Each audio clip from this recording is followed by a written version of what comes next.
عجیب ماں بیٹیاں ہیں۔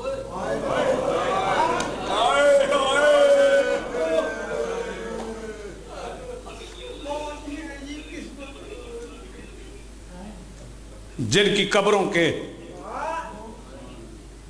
نشان مسلمانوں نے مٹائے۔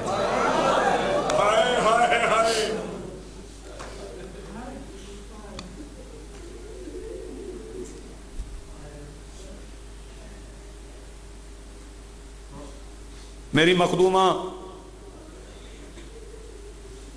حسنین کریمین کی پاک نانی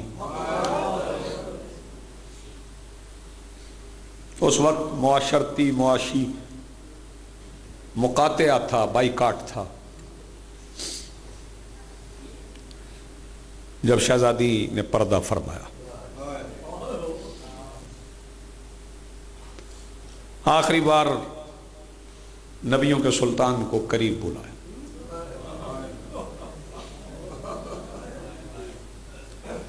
یا رسول اللہ کوئی خدمت میں کمی رہ گئی۔ اللہ اکبر۔ بندے پوچھتے ہیں وفادار کون ہے؟ دیکھ وفاؤں کے سلسلے چلے کہاں سے؟ نہیں خدیجہ، آپ کی محنتیں ساری،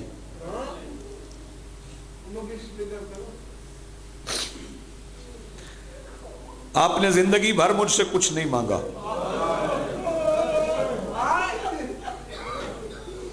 زندگی بھر مجھ سے کچھ نہیں مانگا، آج کچھ مانگ لے۔ عرض کی یا رسول اللہ کیا مانگوں؟ فاطمہ جیسی میری بیٹی ہے، آپ نے مجھے بشارت دی ہے کہ میری بیٹی کی نسل سے 11 امام ہوں۔ آپ جیسا نبیوں کا سلطان میرا شوہر ہے، میری بیٹی جنت کی عورتوں کی سردار ہے، اور کیا مانگوں؟ خدیجہ میری حسرت ہے، کچھ مانگ۔ بی بی رو کے چپ رہی۔ سرکار نے فرمایا اچھا خدیجہ میرا حکم ہے، کچھ مانگیے۔ جب فرمایا نا میرا حکم ہے کچھ مانگیے، اس وقت رئیسہ مملکت الہیہ حسنین کی پاک نانی نے کہا اچھا نبیوں کا سلطان آپ حکم دے رہے ہیں تو پھر میری طرف سے ایک پیغام اپنی امت کو دیجئے گا۔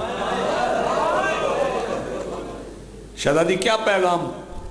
فرمایا اپنی امت سے کہیے گا میرے بعد میری بیٹی روئے نہ۔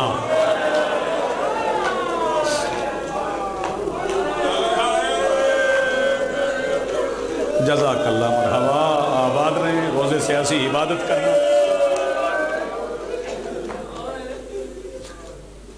آج کی اس مجلس میں مجھے 2 وصیتیں ہی پڑھنا ہے اور انہی پہ تمام ہے۔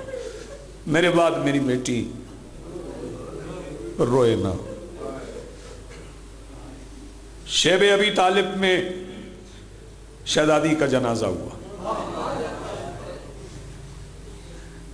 جنازہ رسول نے پڑھایا، پڑھنے والوں میں علی ہیں، بلکہ جنازہ اٹھانے والوں میں علی ہیں۔ اللہ اکبر۔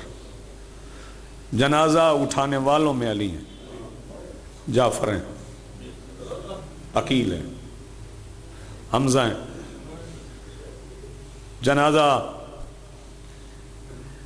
قبر میں اتارا گیا، رسول دیر تک قبر کے سرہانے بیٹھے رہے۔ اللہ اکبر، دیر تک قبر کے سرہانے بیٹھے اور رو رو کے کہتے رہے سیدہ تیرے بعد دکھ کس کو بتاؤں گا؟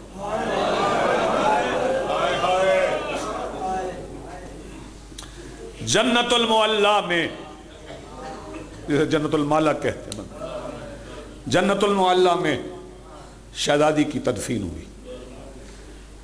اس وقت آسمان سے رونے کی آواز آئی.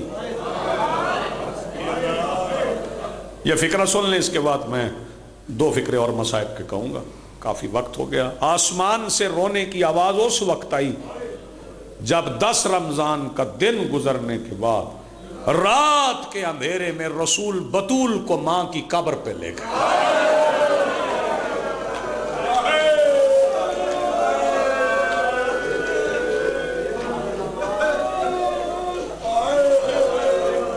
آپ جیے ہیں، سلامت رہیں، آپ کی زندگی جتنا چاہتی تھی بطول اتنا ماں کو روئی. میں نے اس لیے نہیں پڑھا کہ رسول نے کیا دکھایا، بی بی نے کیا دیکھا، وہ میں ابھی پڑھنے جا رہا ہوں کہ بی بی نے جو مال بانٹا، اس مال پہ پلنے والوں نے اس بی بی کی بیٹی کے ساتھ حال کیا کیا. پھر دن گزر گئے، رسول کو مکہ چھوڑنا پڑا، رسول مدینے آ گئے، پھر رسول چلے گئے. 28 سفر کو رسول گئے. ایک ایک بندے سے توجہ کا طالب ہوں، پتہ نہیں کون بندہ سمجھے کون نہ سمجھے. 28 سفر کو رسول دنیا سے گئے. 2 ربیع الاول کو بطول کی پسلیاں ٹوٹ گئی تھی.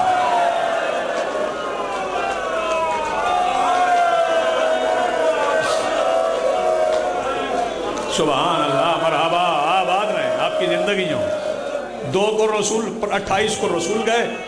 دن گن لو کتنے ہیں پیچھے، دن کتنے ہیں. اگر 30 کا مہینہ بھی بھائی جان کروں نا، 30 کا بھی 29 30 یکم 3 دن بعد بس مسلمانوں کے فارغ ہونے کی دیر تھی کہ بطول کی پسلیاں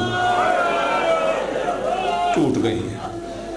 ٹوٹی ہوئی پسلیوں کے ساتھ گئی تھی، دیر تک کھڑی رہی. بندے پوچھتے کتنی دیر کھڑی رہی؟ 2 نمازوں کے وقت ہی نہیں بچ گیا. افطار کا وقت ہوا چاہتا ہے، 2 نمازوں کے درمیانی وقت میں بطول کھڑی رہی ہے. اللہ اکبر. 2 نمازوں کے درمیانی وقت میں بطول کھڑی رہی. اور طلاق گنگ والے ماتمی میرا فکرہ سمجھنا، لیکن کھڑی رہی. میں نہیں پڑھتا سند کے پرزے کیسے چنے، میں نہیں سمجھتا زمین پہ، میں نہیں پڑھتا زمین پہ بیٹھی کیسے، نہیں پڑھتا تو برداشت نہیں کر پائے گا. ہاں اتنا پڑھتا ہوں، جب گھر پلٹ کے واپس آئی ہے، دروازے سے اندر داخل ہوئی ہے، کان پہ ہاتھ رکھا ہوا تھا. جیسے ہی دروازے سے داخل ہوئی، سامنے سے ایک حجرے کا دروازہ کھلا. اس حجرے سے ایک 5 سال کی بیٹی نکلی.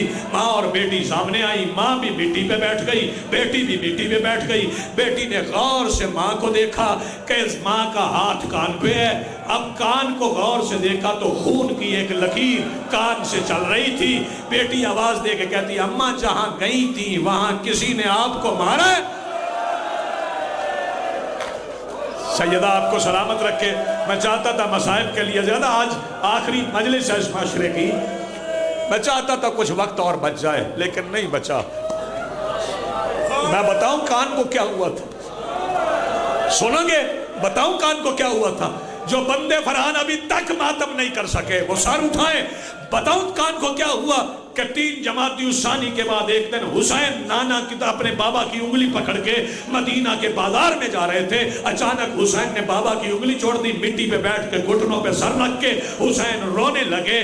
سامنے علی بھی بیٹھ گئے، کہنے لگے حسین تیری ماں وصیت کر گئی تھی میرے بعد میرا حسین مٹی پہ نہ بیٹھے. حسین ذرا سر اٹھا، آنکھیں کھول. حسین آواز دے کے کہنے لگے بابا تھوڑی دیر ٹھہر جائے، میں تعمیل حکم کرتا ہوں. علی آواز دے کے کہتے ہیں حسین ایک بار بتا تو دینا، آنکھیں بند کیوں کی؟ حسین رو کے کہتے ہیں بابا سامنے وہ بندہ آ گیا ہے جس نے میرے سامنے میری ماں کو منہ پہ مارا تھا، میری ماں کا کان پھٹ گیا تھا. دور زمین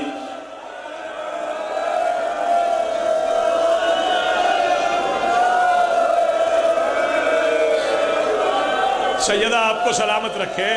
یہ عبادت قبول ہو. اجازت دیں تو ایک فکرہ اور پڑھ لوں، ایک فکرہ اور سن لیں.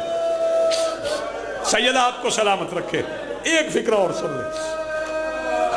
سارے جتنے شرفاء، جتنے سادات و غیر سادات میرے سامنے بیٹھے، میں معافی مانگ کے ایک سوال سید پوچھ رہا ہوں. سارے طلاق گنگ والے مجھے بتاؤ کہ جب کسی کے گھر جاؤ 8 10